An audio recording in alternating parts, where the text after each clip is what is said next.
Hi everyone, this is SuddenlyJester, and I'm going to be running Ninpek for the Cherry Rush today, or as I like to call it, Ninpeak, because personally Ninpek is my favorite UFO 50 game.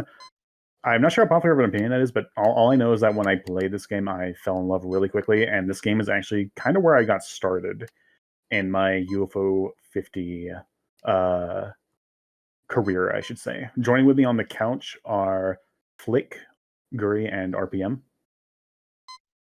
Yeah, I am Flick. I am the former speedrun record holder and a very beginner score runner of Ninpek. I really love this game. Super underrated game in the pack, if you ask me. Hey, I'm Guri Zuri. I am an avid Ninpek enjoyer. There's a reason people call it Nimpeak, y'all. This game is so goated. It is an awesome auto scroller, one of my favorite in the pack, which gives me such good arcade vibes. Like, I just love this game. I'm excited to be on this couch and watch Jester kill the score run. I'm RPM, also known as RealisticallyPositiveMan. I'm a marathon speedrunner streamer, and yeah, I love Ninpek. One of the games I speedrun quite often. All right. Thank you everyone for being here with me. And without further ado, let us get started. So, as noted, Ninpek is an auto-scroller, and unlike Star Wasper, which Cannibal ran earlier, there's nothing you can do to speed it up even a little bit, except at the very beginning, if you get like a frame-perfect intro skip that's slightly faster, and only for in-game time. For RTA, which is what's actually technically timed by, it doesn't matter because the RTA start is when the get ready text appears. The only real time save is with the boss octopus at the end. Like, if you kill it slightly faster, then, like, the faster you kill it, obviously, the faster your speedrun will be. But we don't care about that today because, as mentioned before, this is going to be a score run, not a speed run, because it's just going to be more interesting that way. And probably my personal biggest tip I can give for scoring this game, besides kill things, get money, is momentum. You might have noticed I left some points behind earlier. That was because I realized I was a bit behind from where I'd like to be, and the more you try to play catch up in this game with trying to get points you pretty much already lost, the more points you're gonna lose in the long run. Yeah, it's very important in Ninpek to realize when to cut your losses and not fight against the rising tide to maintain your score as much as possible. Yeah, so often when I've tried to do high score runs of this game, I just, I see like one of those score balloons and I run all the way back to get it, and then I die because I did that, and then I lose even more score, and it's like, it's so Jova when that happens. The temptation is real though, The juicy balloons and sandwiches, like, they're so tempting, but you gotta just control yourself, be like, not today, I'll let that one go. Yeah. I should mention, I forgot to mention this earlier, my personal high score in this game, and what I believe is the score world record, I don't know, we don't really track that as closely as speedruns, is 81,050 points. For the Cherry Rush, I'm going to be aiming for 75,000 points. That's kind of my average. But I would be, if it goes wrong, I would be satisfied with 70,000. That was a very close call there, but thankfully, I'm not dead. I was able to get the sandwich too, which is huge. It's worth 500 points. One of the biggest, if not the biggest, pickup point in Ninpek. Pretty much, yeah. There's only going to be one sandwich that I'm going to intentionally miss. Yeah, you might have noticed that Jester ran back to get the sandwich there. I suppose if, when it comes to momentum, because sandwiches are worth so much score relative to everything else, like, if there's anything you're going to run back for, it's going to be a sandwich. It was mainly that it's a mix of that, and that is one of the spots where you can afford to run back. Like, not every part of Ninpek is going to be, okay, you need to be, like, on point every single moment. There are moments, there are, like, breaks in the spawns where it's okay to kind of, like, take your time. And that was one of them. It wasn't like, a bunch of enemies spawning, like, you need to do this, do that. It was okay, just double back a bit. Oh yeah, there was like barely anything else in front of you anyway, so might as well go back and grab the sandwich. Exactly. Oh, I'm seeing in the chat, by the way, I think we've hit 3K. Is that what I'm seeing? I think you're right. Yeah, that's an awesome milestone. Wow. Wow, that is crazy. On day one, already at 3K. You guys are awesome. Shouts to the UFO 50 community coming in with their own high score run for us. Yeah, Wow. for real. Anyway, getting the infamous crown. I kind of hate these. Their crowns are kind of trash when it comes to scoring. I'll still go for a few of them every now and then, but they are not as good as you think. You saw the pop-up there, 500 points, so you might think, oh, those crowns are huge, gotta get them. No, they only give 300 points. And it's also really easy to kind of mess it up. I messed up a little bit there and end up losing more points than you meant to. It's easy to like lose more points than you would gain by going for crowns. These are gains. The ones I'm getting here are gains. That's why I'm going for them. But that's why I'm not trying to like crown every Carcass that spawns on screen, because as they're traps. Obviously, there is some kind of bug there with the crowns, with the either display or the amount of points to give. Guri does actually have a theory on that. If you want to explain it. That's a mild theory, I guess. Yeah, I mean, the jury's out on if that's intentional or not, but a lot of Eric's games seem to have what I would describe as like purposefully cryptic and obtuse things to them. Maybe that's just my observation, but I feel like it's on purpose, but there's no real evidence of that, to be fair. That's just what I like to think.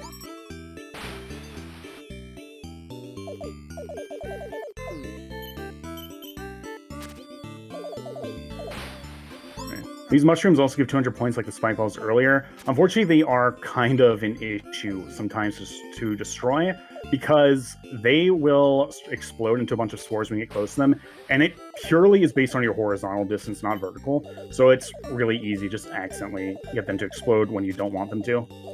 So honestly, the mushroom cave, in my opinion, one of the hardest parts of the entire score run in both loops. Yeah, the mushrooms are hard to deal with in general, I think, casually and in a speedrun or score setting. Like, they're just kind of a pain. You can see at the top left too, Jester does have a lot of lives, but when you're going for a score run, it is kind of important not to die, because each life costs you a little bit of points, because before you get 3 shurikens, that's the most you can throw, you pick up more shuriken power-ups to get shurikens, and those don't give you points, and they effectively take away a point bubble, so it is a slight loss in points there. So you want to try to avoid that when possible. Yeah, I did die earlier, so I had to sacrifice some points. Unavoidable. I mean, the death was avoidable, but losing points to get the shurikens back is the unavoidable part. So Jester, you're donating $50 for each coffee collected, right? No. Okay. I tried, y'all. Alright, this is probably the chill part of the run. Casually, this part can kind of be a nightmare with like the exploding enemies if they reach the edge, the shockwave, whatever these are coming from above, the pig lasers. But in a score run, it's honestly kind of chill because you can afford to drop momentum here a bit. Like, you don't have to be super on point with everything, just as long as you get these purple 200-point bubbles. Yep. I have to confess, I learned something while we did a practice run of this Ninpek commentary. I, for the longest time, thought those pigs just had kind of random spawns, and I thought it was the only random thing in the game. I didn't notice that it was the same pigs teleporting around to different locations. Yeah, I think they are kind of random with their spawns, but they don't like despawn immediately. They're just teleporting around. I guess I thought the number of pigs was also random, because I was like, sometimes there's like way more pigs, and it's like crazy. Yeah. I don't know, Flick, you might be onto something. I've never seen Green Pig 1 and Green Pig 2 in the same room together, man. I don't know. Exactly. If you let them live long enough, you'll see plenty of pigs in the room together. So we're approaching the end of the first loop. There's potential that we will see the only speed tech in the game, but it's not the focus of this run, so it's just it's a little extra if Jester can pull it off, but we'll see if it can happen. If I mess it up, it only loses like 5 seconds anyway, it doesn't matter. Yeah, there's only very, very small amount of time to save in this game. Yeah, we are coming up on the final boss of the first loop here. Jester is going for a score run, of course, but casually, the cherry for this game is to complete the second loop. Nice little callback to arcade days of old, which had multiple loops in them that changed in difficulty.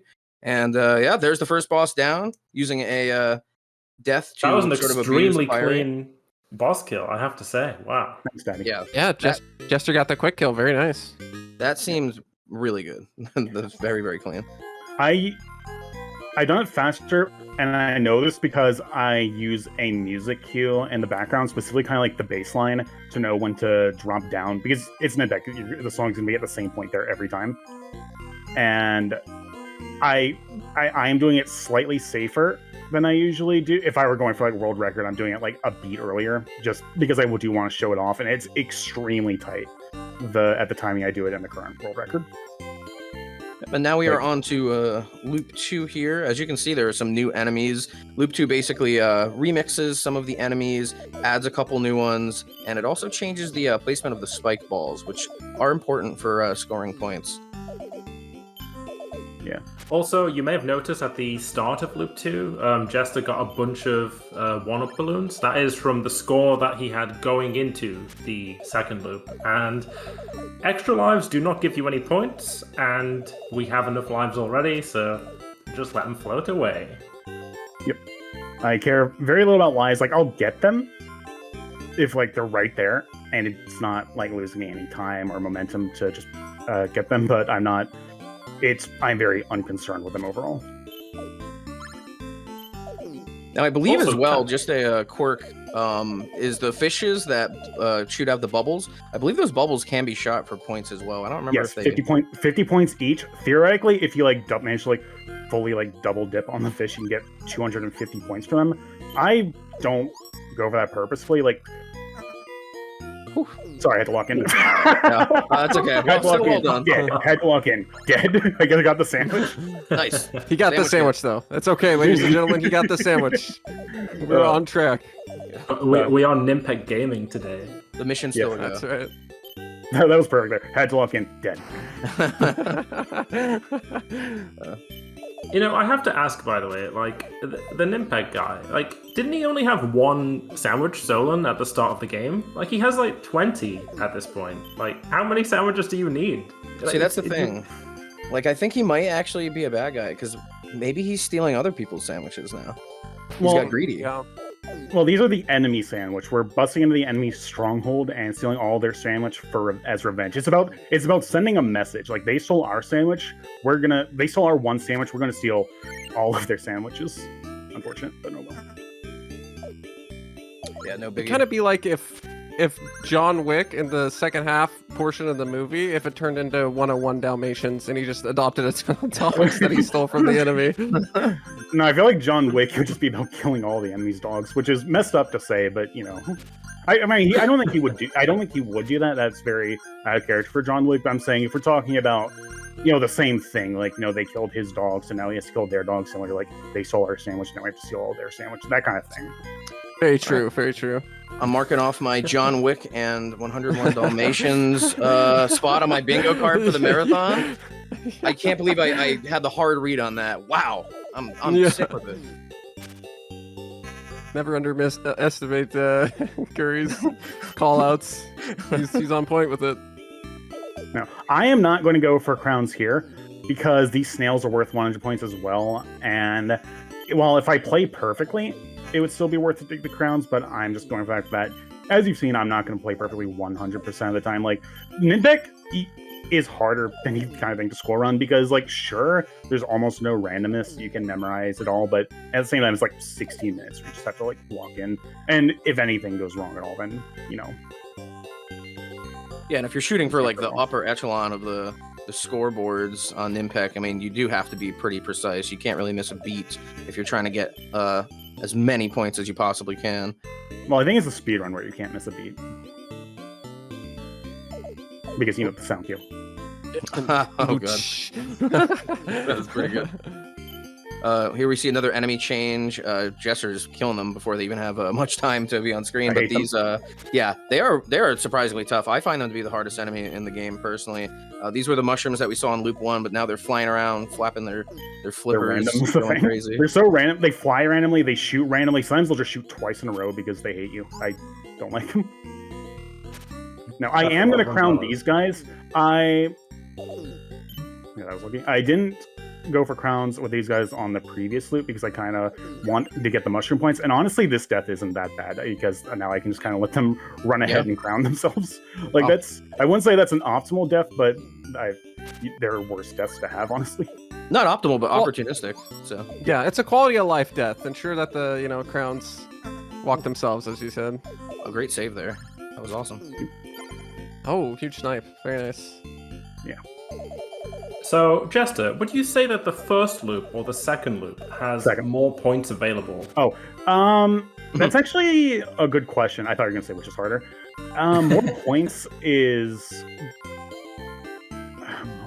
Like, in terms of just more points, someone on the Discord actually, like, determined, like, the max score possible for this game. I don't remember what their results were. It's weird because... Second loop is weird because there's actually enemies that give less points in the second loop. Like, the purple Barney enemies at the start of the first loop, they technically give less points than, like, the plant enemies they replace, because the plant enemies give 100, the purple things give 50, but you can get, like, 3 of them. 3 of, like, the little purple Barney, Grimace, whatever you want to call them, enemies, and... So that's actually telling they give 50 extra points. The mushrooms, and again, in a weird way, they're straight up a downgrade in that they only give... The flying mushroom enemies only give 100 points in the second loop, but the mushrooms that you destroy in the first loop give 200 points. But you physically, I don't think you can destroy every mushroom in the first loop, but I am pretty sure you can. Well, not just pretty sure, you just straight up can. Just kill every flying mushroom enemy in the second loop. So, again, I want to say that I think the second loop does overall have more points because there are, for example, like the whitefish that there are no more of the goldfish that only give 100. There are the whitefish that give 100 and they have bubbles that you can shoot. So if you play like task level 100% perfectly, I want to say the second loop does have more potential points. But due to a variety of factors, you're probably going to get less points on the second loop. And that's not what you asked, but that's kind of where I transitioned to. Yeah, so it's possible, but maybe not as plausible as one might think for the second. Yeah, typically, at best, I tend to typically match my score roughly on the second loop with the first loop. I kind of match my first loop score at best, but usually I do actually slightly perform better on the first loop in terms of points. So it's not going to quite be my first loop score times 2 for my final score, is what I'm saying. Very interesting. So you said you thought I was going to ask which is harder. Would you say that the second loop is easier, or do you think it is harder as you would expect? It's just straight up harder because there are tougher enemies. There's some worse configurations. Also 75k, woo. There's some worse configurations with things like the spike balls. By far, you're going to struggle to score as well on the second loop. The first loop is chill for the most part. Yeah, you can make some mistakes here and there, but oh well. Second loop, it's hard to... second loop, even if you play well, no deaths, it's hard to get that many points. And if you do die, it can be a disaster.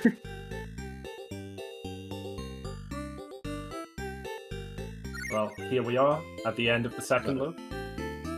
Can we get a second fast boss kill?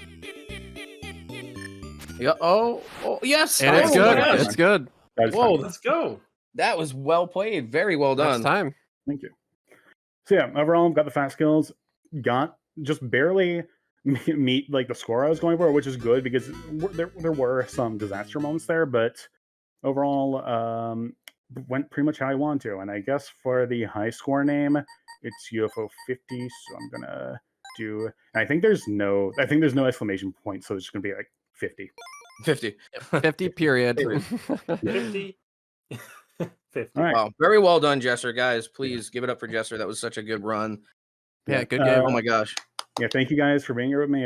Thank you, Matt, as well, for running the starting. Thank you, May, for hosting this game. As for shouts, I would like to do a quick shout, actually, to a few people, if that's all right. Besides the people I just mentioned. So, on the UFO 50, they're not running anything. I don't think they're speedrunners or anything, but in the UFO 50 community, I would like to shout out MT, and I don't know how this name is pronounced, but Dracabatic. They, as I mentioned before, Ninpek score running is where I first kind of got my start within the UFO 50 community. and they were like some of my most like faithful supporters, like always like cheering on my runs, like saying like, "Oh, you're a gamer," something like that. So I would like to shout out them, as well as Static Electricity. I don't know if they're watching. They're people in my Final Fantasy 14 raid group. So shout out to you guys, of course, because I love you all. And that'll be it. That'll be it for me. Awesome job. Yeah, very well done, Jester. Great recoveries and like absolutely fantastic play. Yep. Yeah, You meet perfect 75k demonstration. score, look easy. I mean, you hit your goal, you got both fast kills, so that was both a perfect speed run and a perfect score run for a marathon. Yeah, it's not world record speedrun. I don't even need to check because I know I was doing it on a later beat. So, don't even need to check. That's kind of the beauty of Ninpek speedrunning. You just kind of know because it's so static. All right. Awesome job, guys. Ninpek. Awesome. Thank you for having me. Thanks for coming on, guys. We've got a couple of donations during that run. Special shout out to NND, donate $50 and said, UFO 50 has left a major impression on my life, and I'm incredibly proud of his community. Go get him, gang. Coming up next, we are going to have some Cyber Owls. Stay tuned for that. That will be shortly.